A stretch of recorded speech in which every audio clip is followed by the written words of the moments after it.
यही बताया था ना, ये दोनों इकट्ठे हैं शायद, कि हाँ जी। मतलब जो अपने सारे कर्म कर रहा है वो अपनी इंद्रियों से, सुन भी रहा है, स्पर्श भी कर रहा है, सूंघ भी रहा है, भोजन भी कर रहा है, लेकिन वो अपनी इन सभी इंद्रियों को भगवान की फैसिलिटी समझ रहा है, इंस्ट्रूमेंट समझ रहा है, उनको मालिकाना हक नहीं दे रहा वो। मतलब वो सब उसके अधीन है, उसके वश में है। और वो कहते हैं कि ये सब इंद्रियों का स्वभाव है, इंद्रियां जो है वो अपने स्वभाव में वर्त रही हैं, तो ये मुझे इसके इनके साथ जुड़ना नहीं है।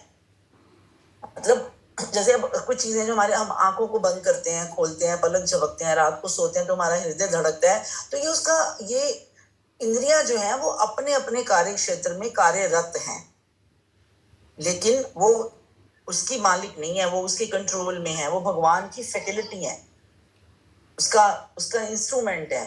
तो जो ऐसा समझता है, और ये भी मैं कुछ नहीं कर रहा हूँ, ये इंद्रियां हैं, हाथ अगर उठ रहा है, पलक अगर झपक रही है, दिल अगर धड़क रहा है, तो इसमें मेरा कुछ कर्तव्य नहीं है, मैं कुछ नहीं कर रहा हूँ, ये इंद्रियों का स्वभाव है।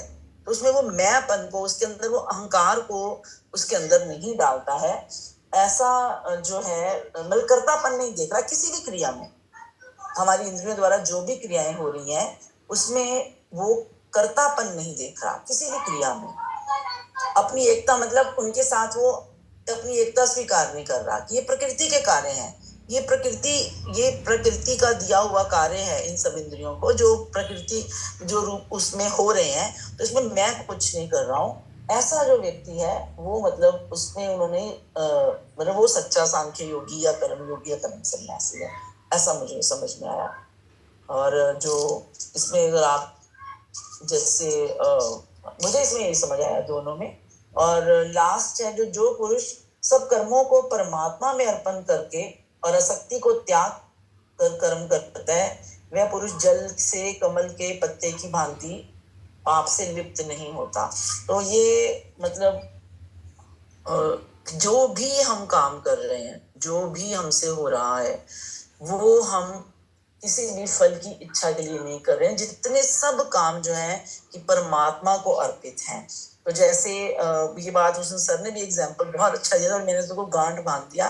जैसे हम नैवेद्य से, फल फूल से, है ना, पत्र पुष्प से पूजा करते हैं, तो अगर हम ये सोचें कि जो भी हम काम कर रहे हैं वो काम ही जो है वो फल फूल है, और हम अपने कर्मों के द्वारा भगवान की पूजा करें तो ये कर्म योग हो जाएगा। और जैसे, और जो भी उसका, जैसे जब हम भगवान की पूजा करते हैं और फल फूल से, नैवेद्य से, तो जो हमें प्रसाद मिलता है उसके हम लोग नुक्स नहीं निकालते कि ये अच्छा नहीं है, ये थोड़ा है, ये फीका है, ये ज्यादा मीठा है, उसको हम सर माथे पे लेते हैं।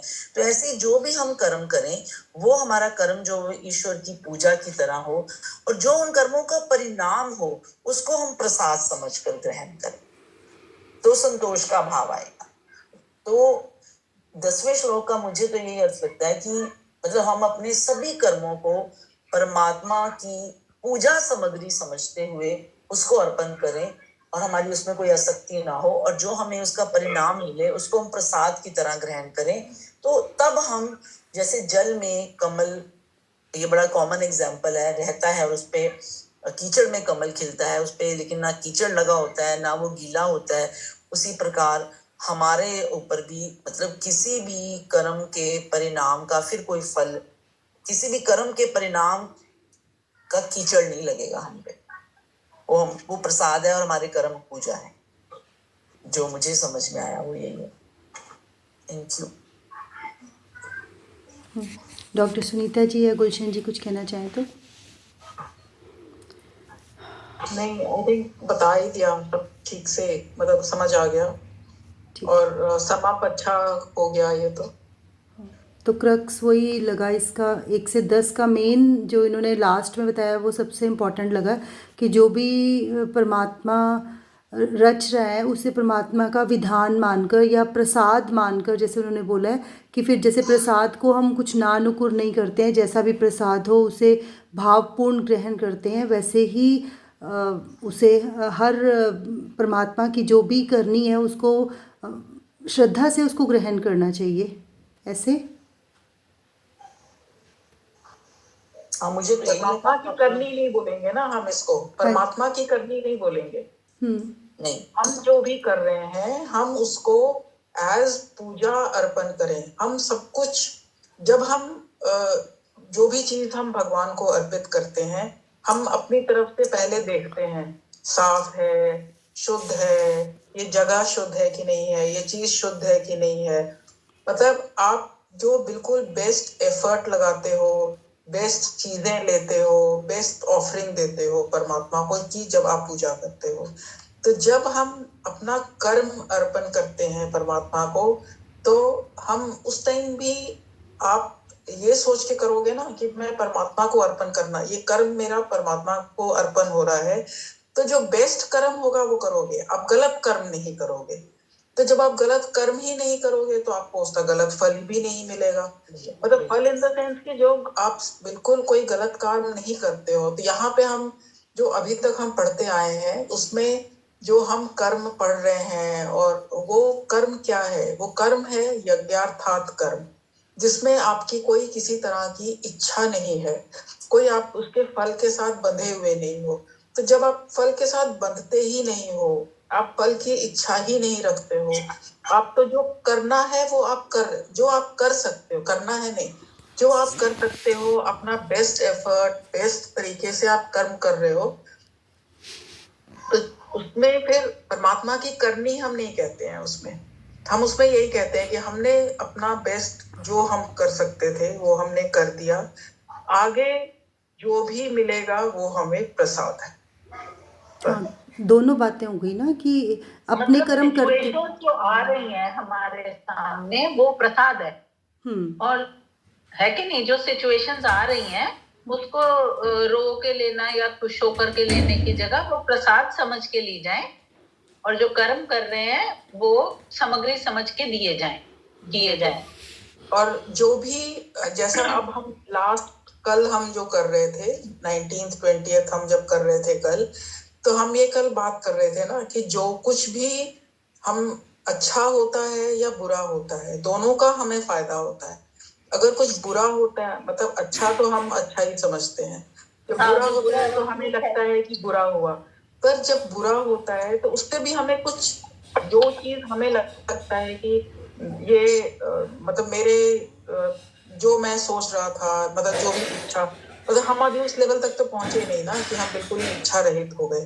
तो जो हमें इच्छा थी वो हमें नहीं मिला, तो हमें परेशान इसलिए नहीं होना कि उसमें से भी हमें कुछ शिक्षा है, हम कुछ सीख सकते हैं कि या फिर मेरे एफर्ट में कहीं कमी थी तो मैं अपना एफर्ट पुट इन करूं, या फिर अगर ऐसा कुछ हुआ तो उससे मेरे को क्या, मतलब क्यों मिला ऐसा, तो मैं उसको सोचूं, मैं उसको देखूं और आगे से मैं वो काम ना करूं। मतलब मैं अपने आप को, मेरे को अपने आप को सुधारने का एक मौका मिला, है ना। अगर हम अगर हम इसको चलो प्रसाद जैसा हम ना भी कहें, तो कम से कम एक ये तो है ही है ना कि हमें सीखने का मौका तो मिला, अपने आप को एक सुधारने का मौका और हमें दिया गया कि तुम यहाँ तुम्हारी कमी थी तो तुम इसको इस तरीके से करो। जैसे कोई भी काम करना शुरू करता है, किसी तरह का कोई बिजनेस करता है, उसका ठीक नहीं होता है, तो वो बजाय दुखी होके बैठने के, he should give it a thought कि कहाँ कमी रह गई, मैं उसको सुधारूं ताकि कल को वो और बेटर कर सके। इसलिए नहीं कि उसको और कमाना है या कुछ, बट इसलिए क्योंकि उसको बेटर करना है। तो इसलिए मतलब जो कुछ भी होता है उसको हम इस तरह से एक्सेप्ट करें कि मेरे को ही और आगे और अच्छा बनाने के लिए ये हुआ है, इसमें मेरी इम्प्रूवमेंट कैसे हो सकती है। बहुत अच्छा। और दूसरी बात ये भी तो है कि भगवान हमसे ज्यादा अच्छा जानते हैं। हाँ, हमको तो नहीं पता, उनको तो पता है आगे की चीजें भी, तो वो हमसे ज्यादा अच्छा जानते हैं और हम उनके बच्चे हैं, वो हमारे लिए कभी गलत नहीं करें, है कि नहीं। वो ज्यादा अच्छा जानते हैं, जो कर रहे हैं वो हमारे लिए लेटर स्टेज पे अच्छा होगा, ऐसा मान के चलते हैं तो मन को शांति रहती है। हाँ, ये वो श्रद्धा, बिल्कुल भक्ति वही मैं कह रही हूँ कि इन 10 श्लोकों में ये समझ में आया कि हमारे इसमें ना भगवान जी ने तीनों जो रास्ते हैं उनको बताया है कि ज्ञान योग, मतलब जो सांख्य की बात की है तीसरे चौथे श्लोक में, कि चौथे श्लोक में पहले तो कर्म योग उन्होंने बोला कि ना कर्म संन्यास से कर्म योग ज्यादा अच्छा है, पहले उन्होंने ये बोला पहले 1-2 श्लोकों में। फिर तीसरे में उन्होंने ज्ञान योग की बात की, सांख्य योग में ज्ञान योग में जो ये चीज समझ जाता है कि नहीं। और फिर उसके बाद में भक्ति योग की भी बात हुई कि हमें पूरा फुल सरेंडर कर देना है। तो तीनों योगों को भगवान जी ने मतलब डायरेक्टली इनडायरेक्टली इन 10 श्लोकों में बोल दिया, बता दिया। सही है ना? हाँ हाँ बिल्कुल।